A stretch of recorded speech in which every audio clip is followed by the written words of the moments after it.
Just a guy telling you to get back in your nice truck and go play okey dickhead somewhere else. Hey, Carl. It looks like Mr. Munson hired some muscle. Looks that way. He's a friend of mine. Friend with a big mouth. I hear that a lot. And you probably hear this, too. More than I'd like. Hey, I'm Christopher John Farley, a senior editor with the Wall Street Journal. Today my guest is Hugh Jackman. He's the star of the new movie, Logan. Hugh, thanks for coming to the Wall Street Journal. I appreciate it. My pleasure. Good to see you again. Okay, so you played the Wolverine character in past movies. What makes Logan different? A lot of things. I think this is definitely kind of a standalone movie. In my opinion, it's a love letter to the fans. The fans come up to me every day of my life, and many of them are like, we haven't seen the full Wolverine yet. I think they're going to be happy with this one. I hope so. But it's also was important for us to make a movie that is not defined by the genre of comic books or any genre, really. Not defined by its rating, which happens to be R for the first time. It's really, and why we titled it Logan and not Wolverine, The Last Ride or whatever. It's, you know, this is a story about a man. And that, to me, has always been what was most interesting about him, this conflicted side to him. And actually, his superpower really is that rage, that heart, his heart. He's the last person in the world you want to annoy. Now, you played this character of Wolverine, of Logan, for 17 years now. What about the character keeps bringing you back to play him? Partly that I felt we hadn't really got to the bottom of it. I mean, as an actor, I don't think you should ever feel completely satisfied, but something had gnawed within me that we hadn't fully given wings to this character. I feel satisfied now. Like, now I feel at peace with saying this is the last one. I'd actually said this was the last one before we did it, so it would have been very frustrating if I didn't think we'd achieved what we wanted, but I feel we have, and he's just really complex. He is, yes, he's badass and he's cool and, you know, he'll chomp on a cigar and he'll flirt with a girl and he's got some one-liners, but really he's a complex character filled with guilt and shame and regret, and he's the complete archetypal anti-hero, which is always fascinating. I am not whatever it is you think I am. Now, you just said this is the last one. You said that before. You know, when people hear fighters say, this is my last fight, I'm all done. When athletes say they're going to retire, we often don't. I know you're not saying you're going to retire. Right, that's the difference. You're I'm not retiring this character. Yeah. Should we believe that? I mean, are there circumstances that you already envision? Believe an actor? Never believe an actor. But, I mean, yes, I am. This is the last one. And I knew that 2.5 years ago. And I got probably more excited when I had this initial idea for this movie, which I kept thinking more like Unforgiven or The Wrestler or Shane. That's what Jim Mangold said, Shane, or even Little Miss Sunshine. It's very different, and I got so excited to do it. But it's the right time to leave the party. You know, it's 1:30 in the morning. It's been the best party of my life. By 4 o'clock, it's just going to be a tough day the next day. That's how it feels. Now, this is distinct among a lot of superhero movies and X-Men movies in that it's rated R. Right. Why did you think it needed that rating? Why was it necessary to sort of delve into some of the material you delve into in this movie? We didn't ever talk about the rating until the movie was finished, even when we were shooting it. It was fairly clear while we were shooting it was probably going to be R. But he's a violent character, and we wanted this movie to have something to say, not just be violent, glorifying violence, let's put on the suit and fight the bad guys. There is a line we take in this movie, there is no living with a killing, and it's a powerful line, and I think, what is the cost of being a superhero, of being a war that returns from battle? What does that life look like? And so this is as much a treatment on that, and so in the end, in order to feel that berserker rage, that full-on sort of destructive quality of Wolverine, we ended up having to go R. It seems that there's some themes in this movie that sort of speak to the times of immigration. Right. There's a young girl you befriend who has Mexican roots, and at one point you're sort of running for the border. Yeah. Was that just a coincidence, or how did that end up in the movie?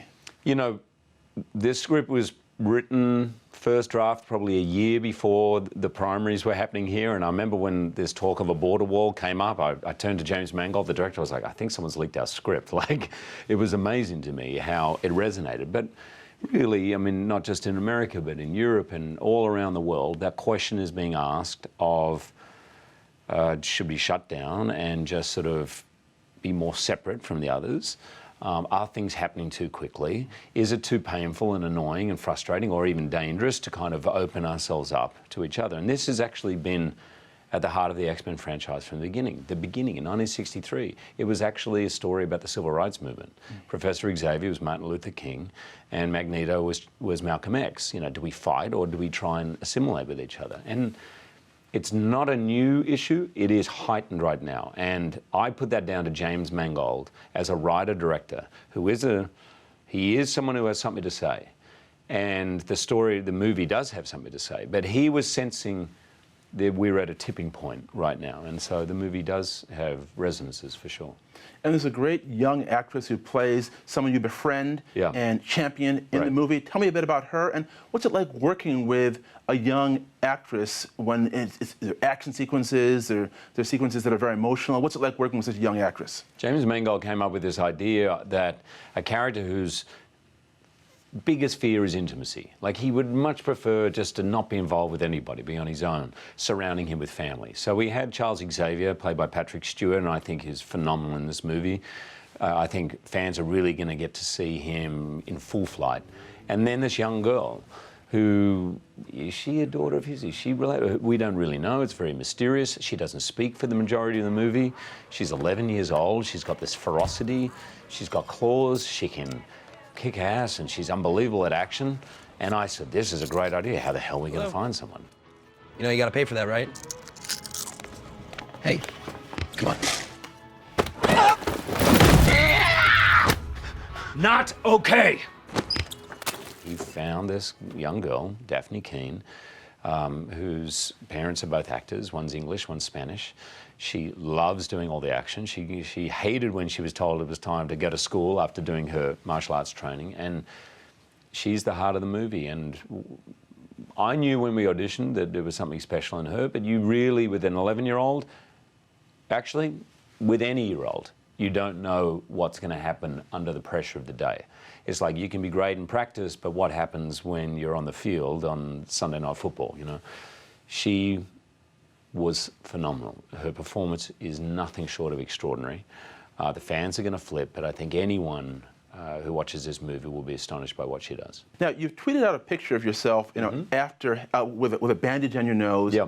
And tell me what that's about and what the public should know. I have a basal cell carcinoma. So skin cancer's got 3 levels, 3 different types. Basal cell is the least dangerous. No one has ever died of that. It is something you have to take care of because it grows. It's a cancer.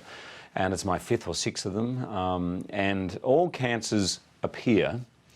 And I say this particularly for young people, right, kids?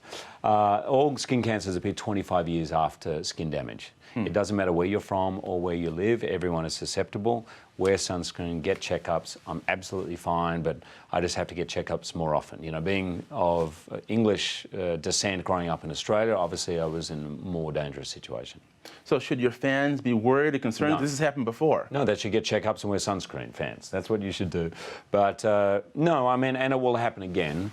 But as long as I stay vigilant, everything's going to be fine.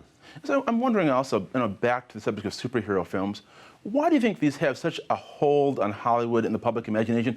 What is it about superhero stories where people keep telling them again and again? In the world of X-Men, it's a really great question. I'm not sure I have my thesis fully worked out. Okay. But it relates to people, particularly younger people, because they can, in X-Men, they can relate to the characters. They're all kind of misfits. They're discriminated against. Everyone feels like a mutant at some point, misunderstood, a little like an outsider. What we don't have that they have is the claws or the ability to really take on any foe and kind of, you know, smack them, you know. So anyone who's experienced any kind of discrimination or any kind of feeling of alienation can relate to it. But then there's the wish fulfillment of being able to really do something about it. There's that. And I think smartly, what studios have done, like Fox with this, and I love giving them credit because people like to think, oh, they're risk averse and studios just do whatever makes money. You look at Deadpool, you look at this movie, they're bold, different movies. They're big risks. You look at the first X-Men. They hired Bryan Singer, who had done Usual Suspects, but had never done a movie that cost more than $10 million, you know, to do a mainstream movie. So the choices of actors, from Robert Downey when he had Iron Man. Remember back in those days, he wasn't getting hired much.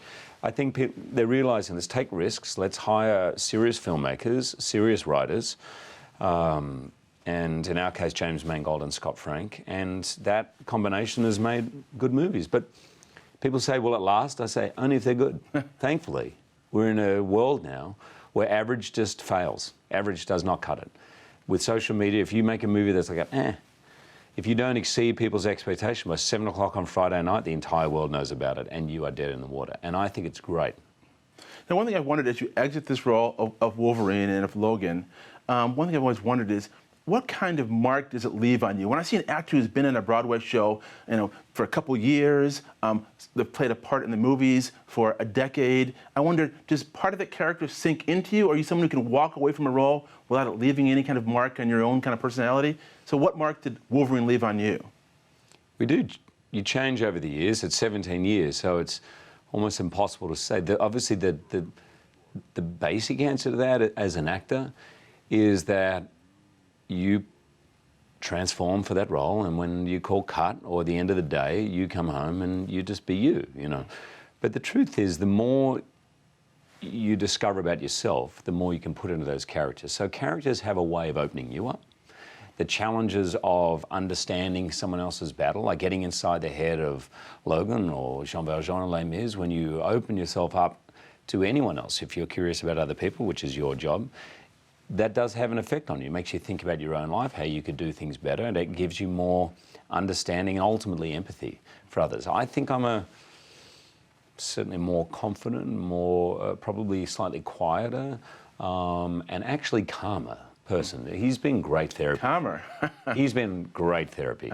I highly recommend every couple of years going out, fictitiously putting on some claws and yelling and screaming, getting all that anger out. Well, great. Well, the movie is Logan. Hugh Jackman, thanks for coming to the Wall Street Journal. Appreciate it. My pleasure. Thank you. Thank you, man.